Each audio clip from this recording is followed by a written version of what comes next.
Hey everybody, excited to be back. Hope you enjoyed some lo-fi beats during that break.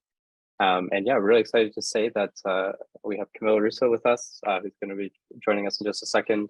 When I was thinking about putting together the summit, one of the key ways in which Ethereum has had a huge impact and the key people that they have as creators. And Camila's been a creator not only as a journalist, but also in her work at the Defiant, and also now as a producer of an exciting new documentary that's coming up, or actually full exciting feature-length film that's coming up, actually, not a documentary, about the creation of Ethereum. So instead of making myself look like an idiot on stage, I'll just invite Camila up right away to chat about this and her work, both of the documentary and how Ethereum's been able to impact the creation of it. So Camila, when you're ready, feel free to share your video, share your audio, and really excited to have you join us on stage. All right. Hi. Is this working okay? Yeah, everything's great. Okay, cool. Super excited to be here. Thank you for inviting me. Thanks for the intro. Yeah, and it's really crazy that I'm seeing my book being turned into a movie. So yeah, excited to chat about that. Awesome. Yeah, I mean, I think on my side, I was really inspired to hear a bit about just the process of turning from journalist to basically company startup creator to then now book writer and now movie producer. I think this has been a crazy journey. Maybe it'd be great to kind of walk through a little bit on the timelines of kind of how you just started out and just kind of getting into it. And then we'd love to kind of dive a little bit more into kind of the new stuff that you've been working on. But I think it'd be great to just for everybody to recognize how quick that journey was for you to go and just kind of get a sense of those milestones for you. Yeah, sure. So my background, I'm a journalist. I started my career in a newspaper in Chile, but then I came to the US and was at Bloomberg News for 8 years, covering all sorts of markets. It was based in Argentina and Spain and in New York, where I'm at now. And my final 2 years at Bloomberg were focused on crypto. I actually kind of wrote my first crypto story in 2013 in Argentina about kind of this growing Bitcoin community there, but was able to really focus day to day in kind of the crypto beat starting in 2017, and then covering kind of all the craziness of that time.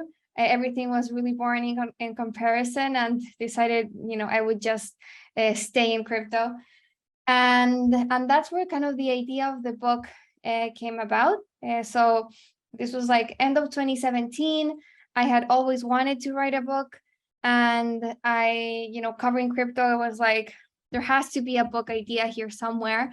And I started thinking about what the biggest stories in the space were, and it was pretty clear that was Ethereum, that there was a gap there in that there were no books on Ethereum at the time, or at least no books kind of telling the story of how Ethereum had come to be, how it was founded and created. And so I decided to take that on. And that's kind of how the book idea came about. And luckily found a publisher, HarperCollins, interested in seeing it come to life. And then started working on the book all through 2018, and left Bloomberg in January of 2019 to finish writing The Infinite Machine. And because I had been kind of at the same spot for too long, for 8 years, I decided I wanted to be an independent writer. And then that kind of evolved into just the idea of the Defiant.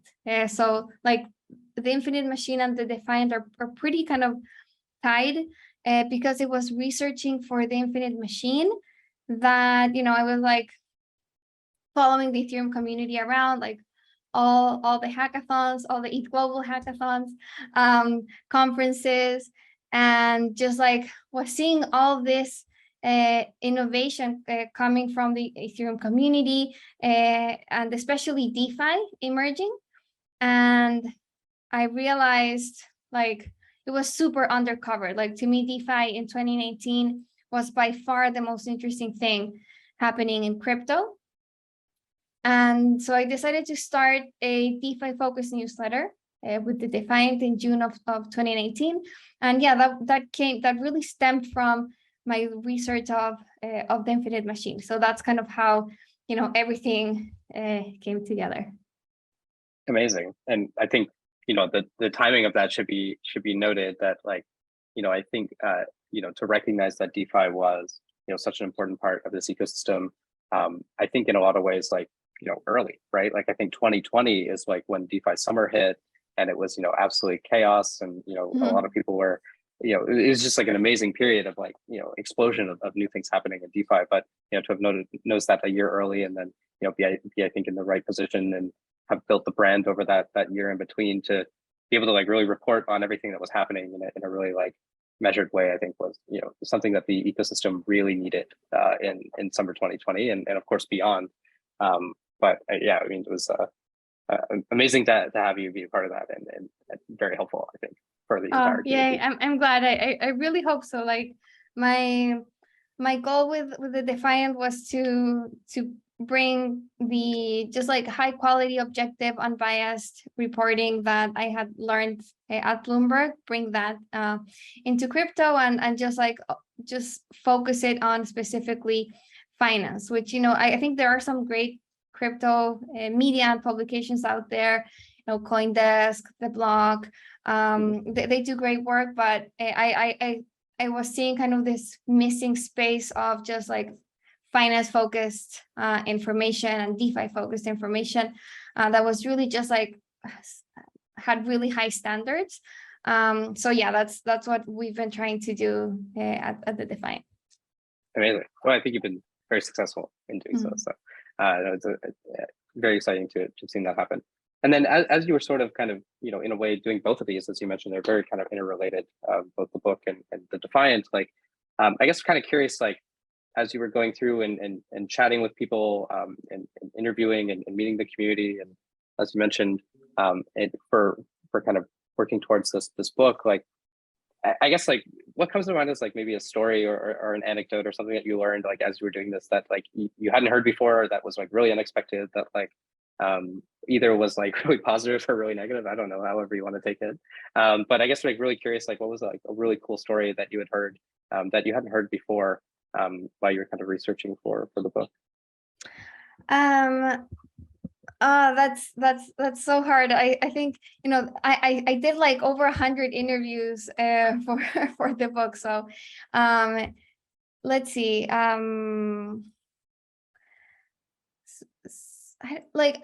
To me, like when I was researching for the Infinite Machine, a lot of just like the Ethereum founding story, I had no idea. Like I came into this pretty,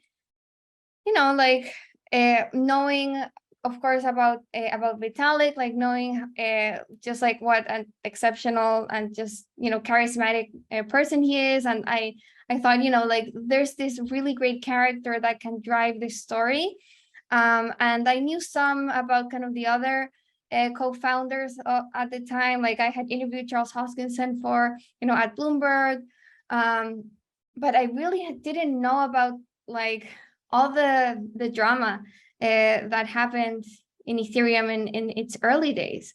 And, as a writer, I was like really happy to see that was the case. Well, source material, right? Yeah. So I guess like, these things are well known now, but at the time, 2018, when I started researching for this, I hadn't seen this written anywhere.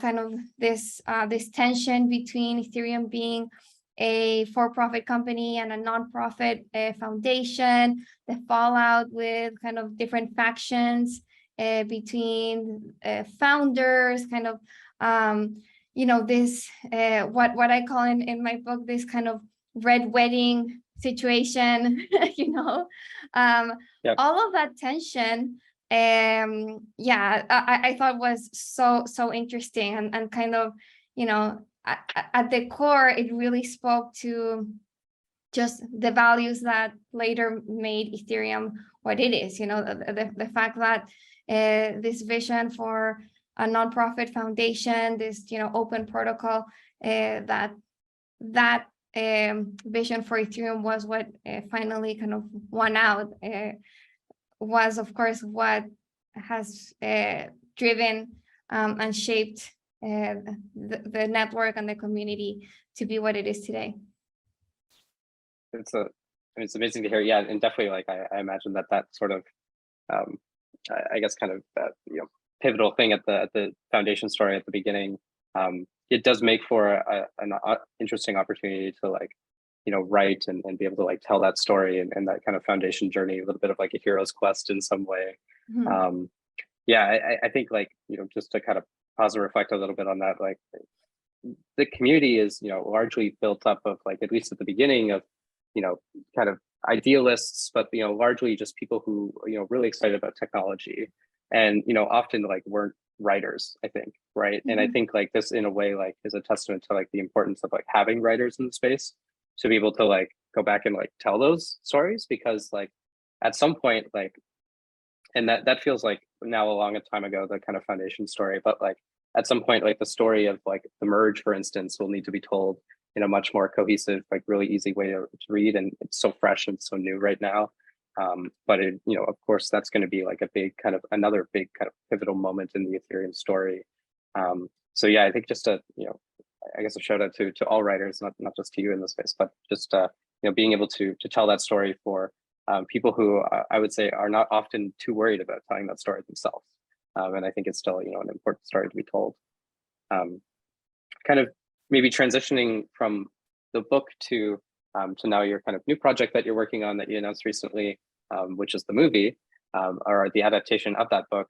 I guess maybe it would be cool to actually kind of hear a little bit more about kind of just how did that even start? Like, how do you, like, I have no idea how to I don't have no idea how to write a book. I have no idea how to turn a book into a movie either. So I guess, like, how does that journey even start for you, and where did that begin?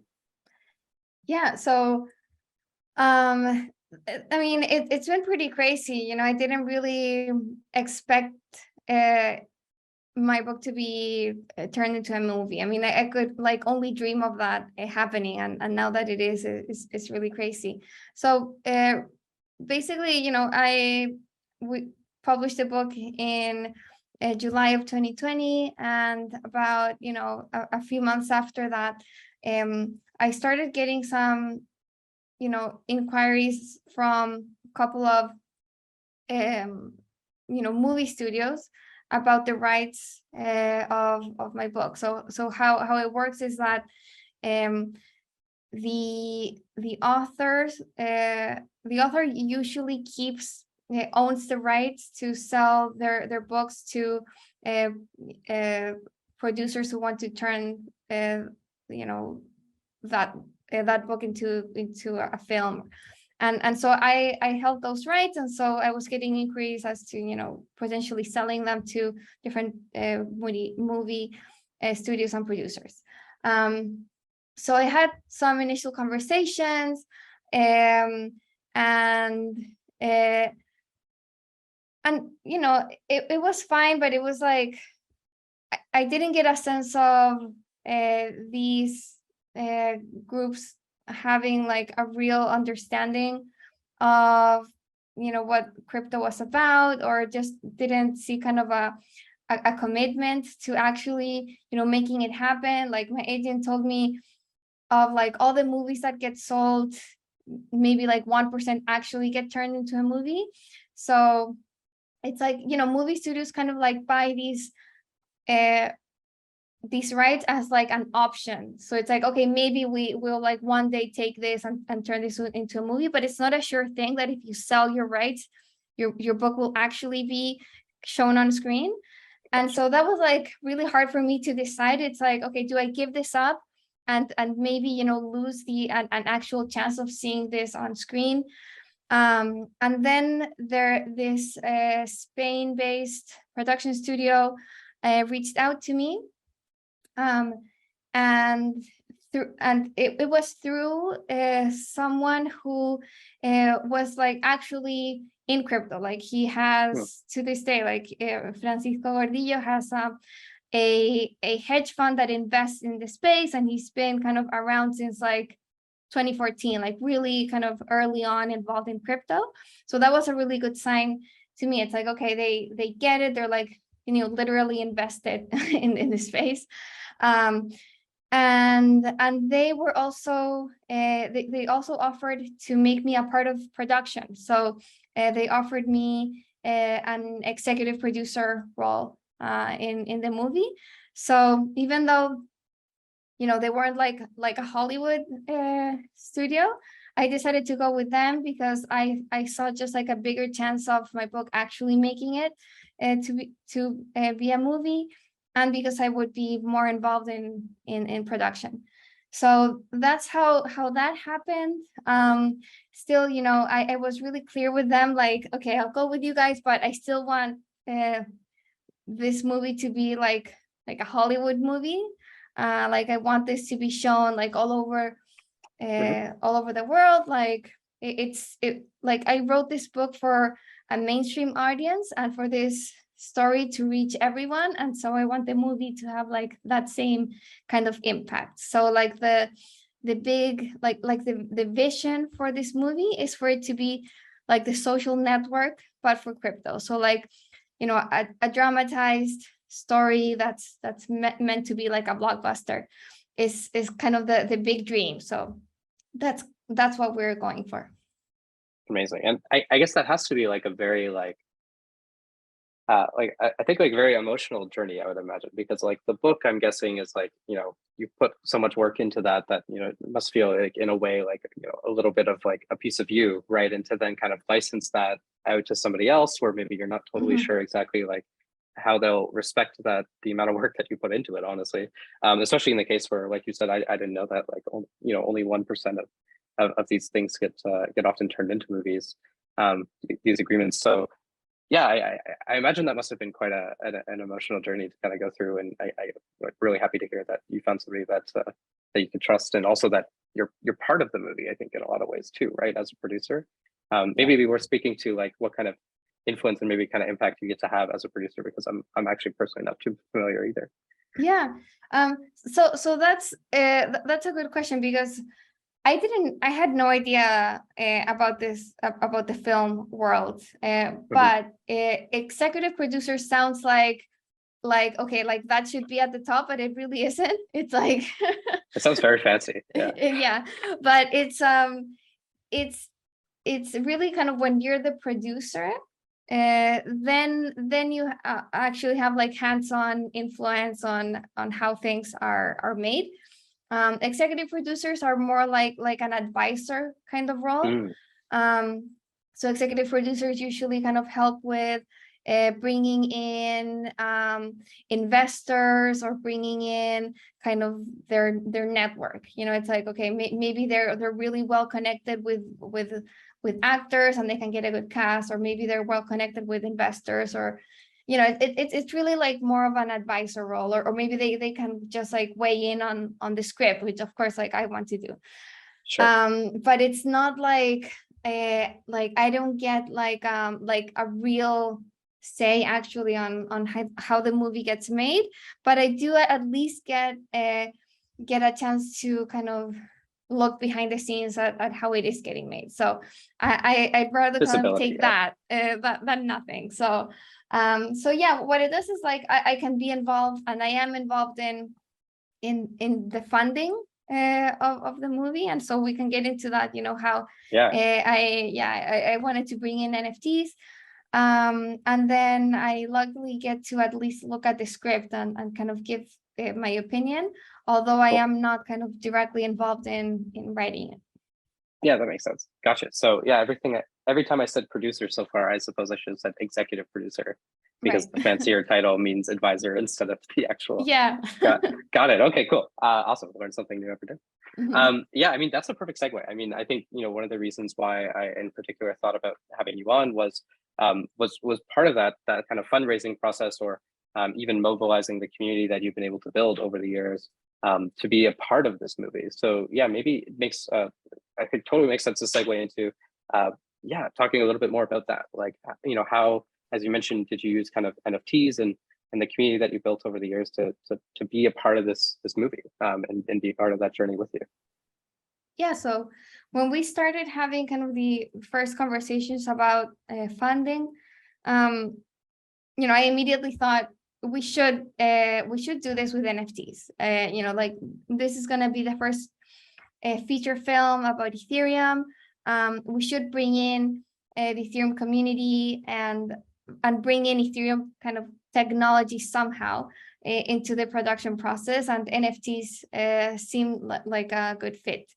So the other producers agreed, and we started to brainstorm on how this NFT project would actually work. So that's kind of the genesis of that. Awesome. And then, yeah, can you maybe speak more to like, maybe even just the thought process about that? I know that, over the last couple of years, like a lot of creators, like individual creators have basically gone through this exact mental math of just sort of like thinking about how they can, get their work into more of the hands of people that support them and do so in a more direct fashion, using NFTs, using blockchain, using different like primitives to kind of do that.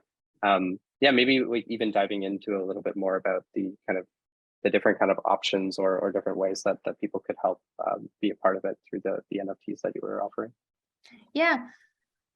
So when we started thinking about the NFT side of like the movie, the first thing was like we want these NFTs to be a way to involve the Ethereum community into the production process. So by giving these tokens some sort of utility or kind of reward attached to them. So what we decided is that we would treat these tokens as kind of backstage passes into production. And so there's like different Easter eggs attached to these NFTs. So some of them will give you the ability to be named in the credits of the movie. So your name appears at the end. Some of them give you an invite to the premiere of the film. Others give you make you an extra. There's like 20 NFTs that allow you to be an extra in the movie. So cool. Yeah, and what else? Oh, and there's also like an invitation to visit like a shooting location.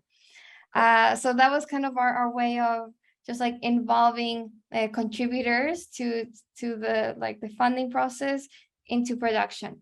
I'll say that ideally the kind of the obvious and right way, I think, to do this would have been to share kind of the royalties and actual kind of equity in the film with NFT holders.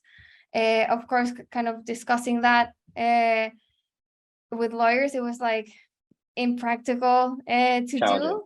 Like, yeah, nobody wants to go to jail, but it's this situation we're in with kind of like lack of regulatory clarity that we have to just like be careful how we do things.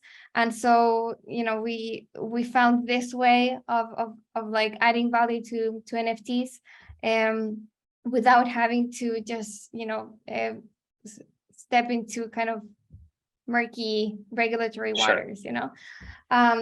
So that's kind of on the utility side. And then on kind of the actual just like visual aspect, like the design aspect, it's one of my favorite things about the project.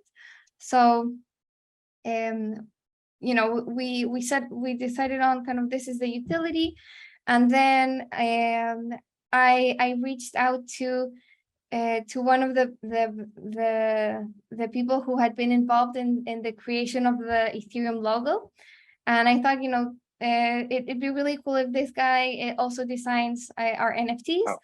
And then it happened that he is involved in a group of artists in Cuba. Like Perfect. he organizes these this group of artists together with a professor at the University of Havana, and they make sure that these artists are able to sell their work in kind of like a global market via NFTs. And I thought it was an amazing project. So I said, you know, why not bring in this group of artists to make the visual kind of side of our project. And then we just decided to open up that process to any artist, but especially artists in emerging nations. So this is just like very close to me. Like I'm originally from Chile. I lived a long time in Argentina, and I really do believe that crypto has the opportunity to actually change lives in emerging nations, and make a bigger impact. Like I like, of course, like in developed nations, crypto has the opportunity to like upend the financial system and make it much more efficient and also be more inclusive. But for countries where you really have a deeply devalued currency, where you have currency controls, where you have a extremely corrupt governments, that's where crypto can make an even bigger impact. So I just wanted to bring in artists from those areas and regions of the world, and provide kind of a platform for them. So Amazing. So we opened up the process for any artist to apply, and we ended up with a group of 36 artists from Cuba, Argentina, Chile, Venezuela, Kenya, India, and a few other places. And they designed the collection, which is each artist designed 10 versions of the Ethereum logo, and then we divided that into like mosaics, and then like programmatically combined these tiles. And so the result is like a really cool, just like explosion of Ethereum. It's like really colorful and different textures and styles. And it's just really cool. So really happy with how that turned out. It's amazing. Yeah, I took a look at them after I saw you chat about this the first time, and yeah, they're absolutely beautiful. I think it's just mosaics of just explosions, like you said, of colors and shapes and everything. They're really beautiful. So that's awesome. And I think like one other thing that's like worth noting is that I just realized, like, I think you've been doing interesting stuff with NFTs for actually a while. Like I remember one of the first NFTs I got, aside from like a CryptoKitty way back when, was I pre-purchased your book in 2020. That's right. And you did these kind of voice notes for everybody and minted those as NFTs. And I remember that was the first time I ever realized that an NFT could be more than just like a picture. I didn't realize it could be also, so that was like a really cool unlock for me back then too. And yeah, cool, kind of like full circle there. Yeah, you're right. I kind of like even forget that I did that. I did this kind of proof of pre-order. It was awesome. Yeah, you're right. It was really cool. Awesome. Well, I don't want to take up too much more of your time. I know that we're at the kind of scheduled time here, but well, thank you so much for being a part of this. I'd love to just give you a second if you can shout out where we can learn more about the movie, if there's any place that's like a resource for us to learn as we kind of wait for its reveal. But yeah, where should we turn to hear more about that movie? Yeah, thanks for giving me the opportunity to share. So we have like our website is theinfinitemachinemovie.com, and Twitter, I guess, is the other best place, at ETHmovie, and then you'll find links to the Discord as well. Amazing. Okay, well, thank you so much, Camila. I cannot wait to watch the movie, and thank you so much for being a part of this. Thanks so much, really excited. Jacob. And yeah, thank you so much. And I think that actually brings us to the end of our day today. So I'll just kind of quickly share. Thanks again, Camila, for your time. And I just want to kind of give a quick overview for everybody else as a big thank you for being a part of this. Of course, if you're part of the hackathon that is going on right now, I do want to note that submissions are due on Sunday at 3 p.m. So get your pencils going and get your submissions in. you can start now. Submissions are open. And yeah, otherwise, happy hacking. And thank you so much, everybody, for being a part of this. Nice. Thanks. And also good luck to everyone participating in the hackathon. Awesome. Okay. Bye. Thanks, Kevin. See you, everybody.